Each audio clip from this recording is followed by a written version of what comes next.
Welcome, everybody, to the Rushmore Music broadcast. I'm your host, Ron Tyke Oliver. My sidekick, TC, short for Treble Clef. Um, Very excited today about the subject that we're going to be talking about. This is true to my heart. Um, and this is part one because the people that we're talking about uh, with this particular subject is um, they are just iconic, and their body of work is phenomenal. So there's just no way I could do this in one broadcast. But by the way, I got the same short shirt that I had on last time. I apologize for that. It's kind of my favorite shirt around the house. But anyway, we're going to be talking about music producers of all time. Um, Now, when we talk about things on Rushmore Music, of course, we got our favorites. I try to be as objective as possible and not keep it just to my favorites, but really try to get it to a situation and with you know who really deserves it, who really deserves to be on that mountaintop. I came up with my four, and I think it's pretty strong. Um, and again, I don't know everything.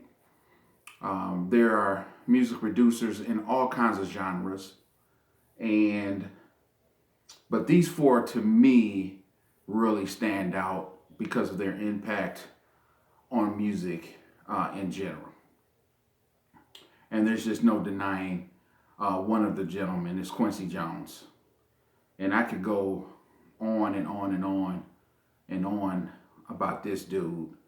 Um, Quincy Jones, um, Jimmy Jam, and Terry Lewis, my personal favorites. Um, Jimmy Jam and Terry Lewis, phenomenal. Um, Teddy Riley, the creator and innovator of the New Jack Swing sound through the 80s and the 90s and part of 2000, phenomenal. Um, and then we have the great duo of Gamble and Huff, who defined the Philly sound. Um, so Quincy Jones, Jimmy Jam, and Terry Lewis. Now this is single and duo. Um, Quincy Jones,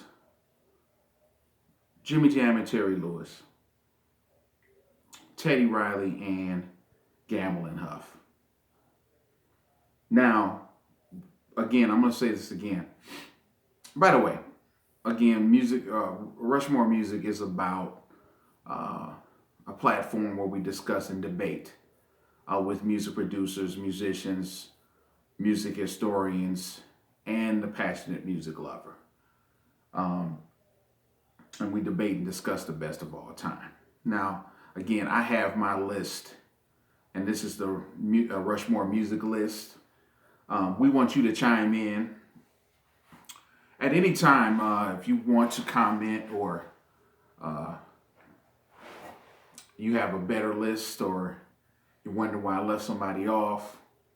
Um, I really want to hear that. I want to hear that. I want to discuss that with you. If you look down at the bottom of the screen underneath this video, you'll see our Facebook page, our Instagram page, and our Twitter page. And you can always chime in on any one of those. Please chime in because it makes it more fun, and the more you are interacting with us, the better. But Quincy Jones is on there because, good Lord, I mean, we could do 4 or 5 segments on that guy and still wouldn't cover this scope of work. I mean, he is He is the George Washington, man. He is the absolute. I mean, you're talking about a dude that goes all the way from Frank Sinatra, Count Basie, Ray Charles, who I think Quincy Jones started on the trumpet. And, you know, I could take up the whole show just on that guy alone. And I don't want to do that. But you got to get his autobiography. I forget the name of the other book that I had. It was pretty much a biography. The book is that thick. And we're not even talking about when he got with Michael Jackson and had, you know, three of the most iconic pop albums of all time. I think Thriller is still number one most albums sold. I mean, come on, they're still selling that album to this day. Just phenomenal, you know. And he defined what a music producer is. He went anywhere from you know, he went from jazz, a jazz arranger and a jazz conductor, to iconic pop, rock, soul music, and did it in a fashion where no one has ever rivaled him. We're not even talking about the movie soundtracks and the TV soundtracks. He worked on the E.T.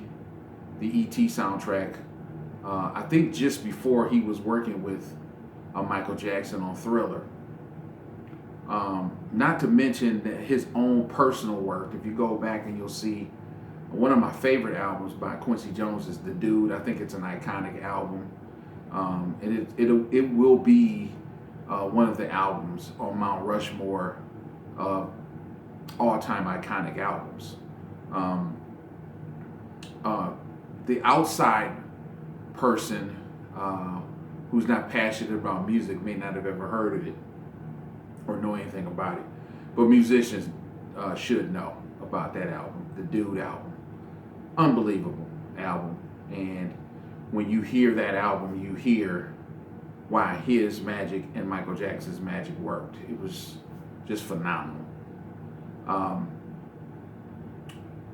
And I could go on and on about that dude. I mean, he just defined what music producer means in the most iconic sense. There's no way around him. We Are the World. I mean, he had that kind of cachet where, you know, at that time had never been done, and he was able to bring in all of the top pop, rock, and soul R&B artists of the 80s. And bring them together, and they respected him enough. Only that dude could pull that off. And we could go on and on about him. I may have to have a whole show on Quincy Jones alone, because there's no way you can look at music history and get around that dude. Jimmy Jam and Terry Lewis, my personal favorites. They are just phenomenal, man. Their sound, it's hard to describe. First of all, they basically were experts on that drum machine 808. They made some of the most iconic songs and produced some of the most iconic songs. What I like about Jimmy Jam and Terry Lewis is they had artists that weren't considered at the top of their game, or they worked with artists that without them you may not have ever heard of them. Let's face it, I mean, Janet Jackson is not Patti LaBelle and Chaka Khan. She's got a beautiful voice, and what made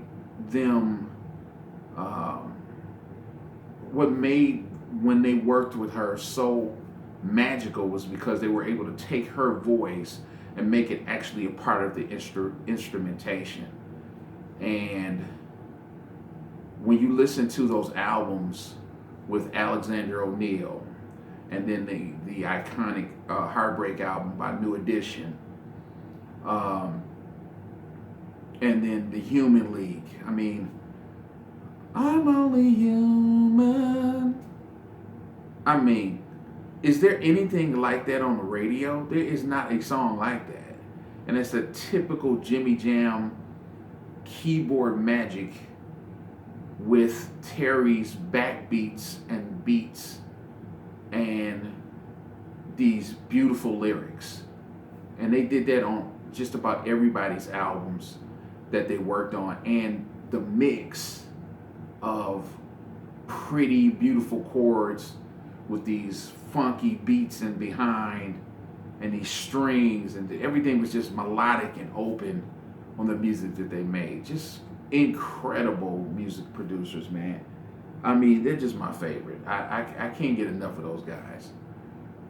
And again, another pair of music producers that I probably could do a whole show on. Well, there's no doubt about it, I could do a whole show on those guys with the work that they've done and their body of work. What really sealed it for me with Jimmy Jam and Terry Lewis was they haven't worked with Janet Jackson probably. I think their last album that they worked with her, where they did the whole album, was probably 15 years or so, something like that. It was a big gap of time. And they just did this last album. I forget the name of the album. Everybody was screaming at Janet to get back with those guys because she did some albums without them. You know, they did most of her work, but she went on her own and tried to do some things to explore some different music with different producers, which is what artists like to do. But it was obvious that the magic wasn't there as much as when she worked with Terry and Jimmy.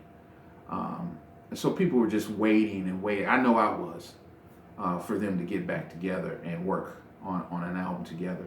And they did just that about a year ago or so. I think it's been a year. And just as fresh, just as good, just as polished as ever. I mean, those guys didn't skip a beat.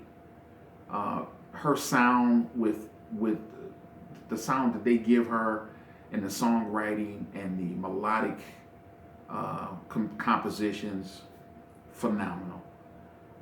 So I gotta move off of those guys. I could talk about them all day. I mean, it's just unbelievable. Teddy Riley, really, Teddy Riley, the creator of that New Jack Swing. You know, Al B. Sure and Kool Moe Dee and Keith Sweat and Guy and Blackstreet and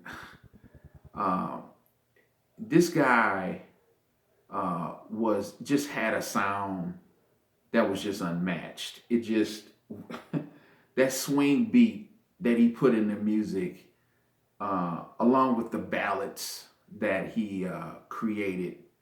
One of my favorite songs is "Let's Chill" by Guy. The Blackstreet albums. Oh my God, with Dave Hollister, and that first album was incredible. And then the second album, I think it's called I believe it's The Next Level. That's really that's one of my favorite albums. I mean, you can't beat that album. Everything on there is just incredible. The voices that he put together, from him going from hip hop, because at the time that's what he had been doing, and then the masterpiece with Dougie Fresh, and this guy worked on his first albums. Really wasn't working with the most high tech equipment. He was doing a lot of this stuff on 4 tracks and 8 tracks and making hit records out of it. Incredible, just unbelievable. And then later on in his career, actually worked with Michael Jackson, the Dangerous album, which although Michael had a lot of craziness going on, that album was unbelievable. He did, I believe, most of that album. I know the first side, and it's classic Teddy Riley. Remember the Time and Dangerous. That song. Remember the Time and the Remember the Time video. That's Teddy Riley's music. Incredible, man. Just unbelievable. Out of this world.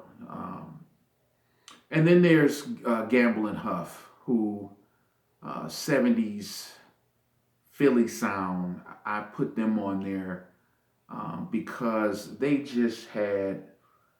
were ahead of their time, and they again defined a sound that was unique to their style.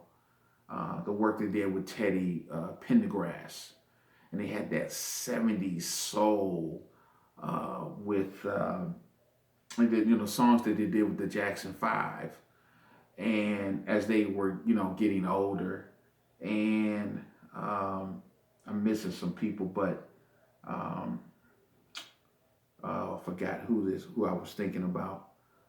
But Gamble and Huff, Ain't No Stopping Us Now. Remember that? That's the song I was trying to remember. And then the song by Billy Paul, Me and Mrs. Jones. Me and Mrs. Jones. I mean, come on, man. That stuff just comes off of the radio and into your ear, and it's just classic R&B, smooth Philly sound. I mean, I can't even really describe that. Unbelievable musicians, way before their time. Nobody was doing, I guess, nobody was doing the dual production team thing on that scale anyway. And they were one of the ones that really defined that, way ahead of their time. You go back and look at their work, unbelievable. I had to put them on there because, again, they had a unique style and a unique sound. So chime in, let me know what you think. Like I said, that's just my list.